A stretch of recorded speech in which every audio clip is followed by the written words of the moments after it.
Beach FM, locals talking to locals. My great pleasure to welcome into the program for the very first time as chair of the Waikanae Community Board, James Westbury. Good morning, James. Congratulations. Oh, thank you very much. Some exciting triennium coming forward. And James, of course, you were on the community board previously in what was, let's face it, quite an interesting period for Waikanae. I'm putting that in quotation marks because there were challenges. But also, I think you'll agree there's been real progress made over the last 3 years as well. In terms of as a community board, I can feel quite confident that we were quite proactive in representing our community. We managed to ensure there's some investment in Waikanae Town Centre, and we managed to secure the Waikanae Beach Outcomes Framework, which were some of the key priorities for our area. Absolutely. Let's talk about Mahara Place because, of course, you're a notable retailer and business person in that area. I suspect you run one of the busiest pharmacies in the country. Many people in Waikanae need their meds. And how is Mahara Place going now? All the reports I've heard is that people enjoy going to Mahara Place now. It's certainly a destination now. There's a lot of room for improvement.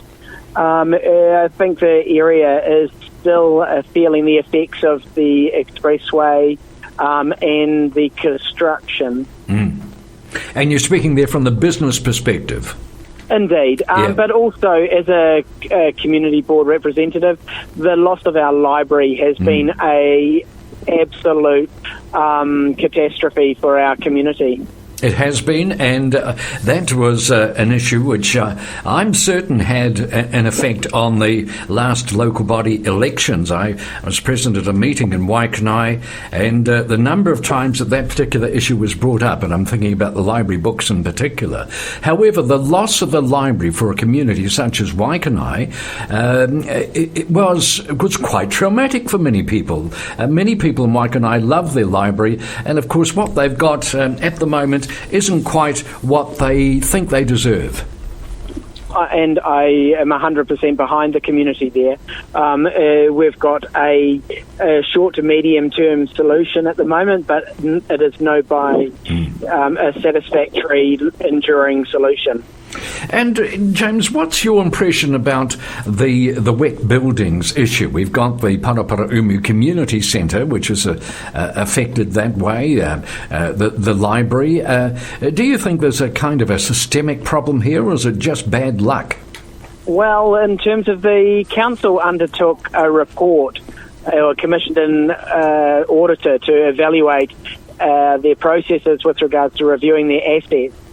And it found that their management processes were very poor and the culture within the organisation was a little bit dismal. Yes, and of course there's a very large review going on right now. Martin Jenkins and Associates interviewing many previous staff and stakeholders, so it's going to be interesting to see what that comes up with. But let's get back to the community board. James, you've had your first meeting. What came up there? Well, one of the key things we're interested in is making sure the council puts on the agenda the reinstatement of our library. At the moment, they've agreed to put a wider library strategy in place to see what's needed for a library in the future and it's fit for purpose.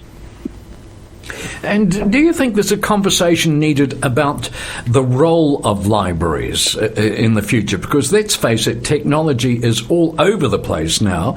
And while physical books are still very, very popular, in fact more popular than e-books, it's obvious to anyone with half a glass eye that things are changing. Do you think we should have a conversation about what a library is in the 21st century? And that's exactly what this review is going to be doing. I don't think we're ever going to lose the grassroots of what an actual library is. They're a community hub, a community asset. And given the demographic of Waikanae, I don't envisage those needs changing in the next 5 to 7 years. But I think the building needs to be flexible enough to accommodate changes in technology. My impression actually of the library staff is very favourable, and I would have thought, there's many activities there. We've got Lego clubs, we've got little sessions to get kids engaged and hopefully get steered towards reading, because we all know that reading is a very important way of making your way in the world, and certainly we hope that they take up the reading and reading properly. So that is a very important part of libraries. It's not just for people who've got the bug, it's for people who need the bug, isn't it? Exactly, and we want to ensure that we've got something there for younger generations as well. Well, James, what would you like to achieve over the next 3 years as chair of the Waikanae Community Board? I'd like to see a firm plan and a commitment to invest in our library and hopefully see some foundations laid. Right, so this is the main priority then, the library. It is indeed, and I've got absolute support from other community board members to support me in that endeavour. How long do you think this is going to take? It seems to me as if it could be a pretty major project, this one. It will, and it needs to go into the annual plan and long-term planning process. So that's going to be very much part of your advocacy over the next 3 years.